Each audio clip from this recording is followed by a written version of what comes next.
नमस्कार।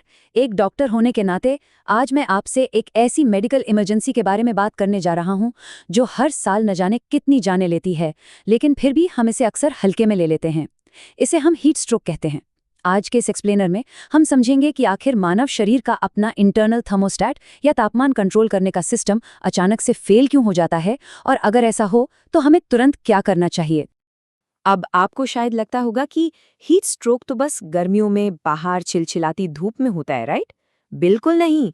क्या आप यकीन करेंगे कि कोई इंसान अपने घर में आराम से सुरक्षित बैठा हो या सर्दियों में जिम में वर्कआउट कर रहा हो और उसे अचानक हीट स्ट्रोक हो जाए? जी हाँ, ऐसा बिल्कुल हो सकता है। बिना सही वेंटिलेशन वाले बंद कमरे और अपनी क्षमता से बहुत ज्यादा किया गया किलर वर्कआउट शरीर के अंदरूनी तापमान को इतना बढ़ा सकते हैं कि बिना धूप के भी ये जानलेवा इमरजेंसी पैदा हो जाती है। तो सबसे पहले आइए इस ओवरहीटिंग के विज्ञान को थोड़ा डिकोड करते हैं। देखते हैं कि हीट स्ट्रोक के दौरान शरीर के अंदर असल में क्या टूट-फूट हो रही होती है। देखिए, हीट स्ट्रोक का मतलब सिर्फ उफ आज बहुत गर्मी है कहना या पसीना आना नहीं है। बात इससे कहीं ज्यादा सीरियस है। हमारा शरीर ना एक बहुत ही फिक्स टेम्परेचर रेंज में बेहतरीन काम करने के लिए डिजाइन किया गया है। अगर किसी भी वजह से ये बैलेंस बिगड़ा तो हमारे अंदरूनी अंग जैसे किडनी, लिवर, दिमाग सीधे शटडाउन होने लगते हैं। मतलब ये एक मल्टी ऑर्गन फेलियर वाली सिचुएशन है जो बहुत ही तेजी से जानलेवा साबित हो सकती है। अब सवाल ये उठता है कि आखिर इस बायोलॉजिकल ब्रेकडाउन का सबसे ज्यादा खतरा है किसे? चलिए उन हाई रिस्क ग्रुप्स की बात करते हैं जिन्हें हमें सबसे ज्यादा प्रोटेक्ट करना है। अगर हम ध्यान दें तो बच्चे और हमारे घर के बुजुर्ग इस लिस्ट में सबसे ऊपर आते हैं। क्यों? क्योंकि उनकी प्राकृतिक सहन शक्ति और हीट से लड़ने की क्षमता थोड़ी कम होती है। फिर आते हैं वो लोग जो डायबिटीज, हार्ट या किडनी की लंबी बीमारियों की दवाइयां ले रहे हैं। इन दवाओं के साइड इफेक्ट्स उन्हें बहुत वल्नरेबल बना देते हैं। इसके अलावा बाहर कड़ी धूप में काम करने वाले मजदूर जिन्हें गंभीर डिहाइड्रेशन का सीधा खतरा रहता है। और हाँ, एक और ग्रुप है, वो फिटनेस फ्रीक्स जो किसी पीयर प्रेशर में अपनी क्षमता से ज्यादा इंटेंस एक्सरसाइज कर लेते हैं। ऐसा करने से शरीर के अंदर अचानक इतनी गर्मी पैदा हो जाती है कि हमारा सिस्टम उसे संभाल ही नहीं पाता। तो ऐसे में हम इस खतरे को पहचाने कैसे? इसके लक्षणों को समझना और वो कैसे तेजी से बढ़ते हैं, ये जानना सच में आपकी किसी अपने की जान बचा सकता है। शुरुआती और गंभीर लक्षणों के बीच का फर्क समझना बहुत बहुत जरूरी है। शुरुआत में आपको तेज सिर दर्द, बहुत ज्यादा थकान और पैरों में तेज दर्द या चक्कर आ सकते हैं। एक और बहुत बड़ा साइन है स्किन का बिल्कुल लाल और गर्म हो जाना, लेकिन पसीना आना एकदम बंद हो जाना। ये एक बड़ा रेड फ्लैग है, और अगर इसे इग्नोर किया गया तो स्थिति सीधे इमरजेंसी में बदल जाती है। इंसान अचानक कंफ्यूज हो सकता है, उसे दौरे या झटके आ सकते हैं और वो बेहोश भी हो सकता है। ये गला सूखने से लेकर नर्वस सिस्टम के फेल होने तक का सफर लिटरली कुछ ही मिनटों में तय हो सकता है। अब आते हैं सबसे अहम हिस्से पर। अगर ऐसा हो जाए तो घर पर फर्स्ट एड या प्राथमिक उपचार कैसे करें? चलिए एक बहुत ही practical step by step cooling protocol समझते हैं। एक डॉक्टर होने के नाते मेरी सबसे बड़ी सलाह यही है, लक्षण दिखते ही तुरंत एक्शन लीजिए।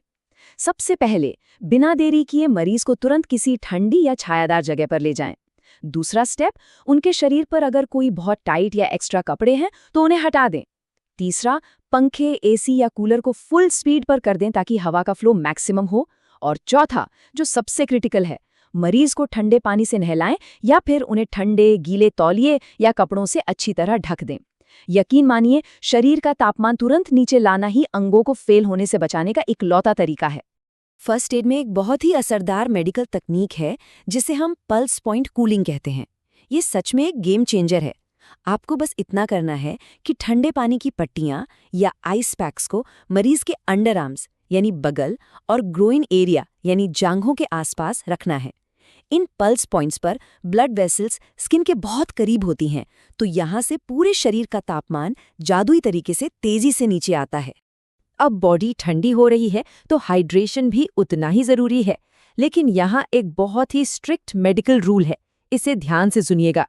गंभीर डिहाइड्रेशन से लड़ने और खोए हुए ब्लड वॉल्यूम को वापस लाने के लिए मरीज को ठंडे पानी में नमक या ओआरएस मिलाकर देना चाहिए, क्योंकि पसीने में हमने बहुत नमक खोया होता है। लेकिन ये तरल पदार्थ केवल और केवल तभी दें जब मरीज पूरी तरह से होश में हो और सुरक्षित रूप से घूंट निगलने में सक्षम हो। बेहोशी की हालत में कुछ भी पिलाने की कोशिश बिल्कुल न करें। ये तो हुई घर पर फर्स्ट एड की बात, लेकिन अब सवाल आता है कि वो कौन सा पॉइंट है जब आपको तुरंत अस्पताल भागना चाहिए। आइए इस इमरजेंसी प्रोटोकॉल को भी समझ लेते हैं। इस क्रिटिकल फेज में हर एक सेकंड कीमती है। अगर आपको दिखता है कि मरीज अजीब बातें कर रहा है, कंफ्यूज्ड है या उसे दौरे पड़ रहे हैं, तो तुरंत गीले कपड़े और पंखे से कूलिंग शुरू करें और बिना एक भी मिनट बर्बाद किए सीधे निकटतम अस्पताल निकल जाएं। और एक बात जो लोग अक्सर पैनिक में भूल जाते हैं, रास्ते में भी कूलिंग बंद नहीं करनी है। एम्बुलेंस या गाड़ी में भी गीले कपड़े से शरीर को ठंडा करने की प्रक्रिया लगातार चलती रहनी चाहिए। हमने खतरे और इलाज दोनों की बात कर ली, लेकिन कहते हैं ना, prevention is better than cure. तो चलिए बात करते हैं कि डेली लाइफ में हम ऐसे कूल सेफ जोन्स कैसे बना सकते हैं ताकि ये नौबत ही ना आए। बचाव के लिए हमारी रोजमर्रा की आदतें ही हमारी सबसे बड़ी ढाल हैं। एक सिंपल सी चेकलिस्ट बनाते हैं। सबसे तेज गर्मी के वक्त अपने घर के बुजुर्गों और बच्चों को घर के अंदर एक ठंडी जगह पर रखें। वेंटिलेशन बहुत जरूरी है, घर में हवा का फ्लो बनाए रखें। अगर बाहर जाना बहुत जरूरी है तो टोपी या छाते का इस्तेमाल जरूर करें। दिन भर थोड़ी थोड़ी देर में नमक मिले पानी के घूंट पीते रहें। अपनी फिटनेस के हिसाब से ही वर्कआउट करें। और सबसे जरूरी बात, अपने घर के हर एक सदस्य को इन शुरुआती चेतावनी संकेतों के बारे में एजुकेट करें ताकि पूरा परिवार सतर्क रह सके। इस पूरे एक्सप्लेनर के बाद मैं चाहता हूं कि आप खुद से एक बहुत ही गहरा सवाल पूछें। क्या सच में आपका घर और आपकी डेली रूटीन आपके अपनों को अचानक होने वाले हीट स्ट्रोक के इस अदृश्य खतरे से बचाने के लिए पूरी तरह तैयार हैं?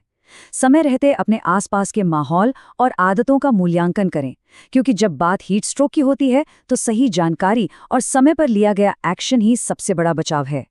आज के इस विश्लेषण में मेरे साथ जुड़ने के लिए आपका बहुत बहुत धन्यवाद। सुरक्षित रहें और हाइड्रेटेड रहें।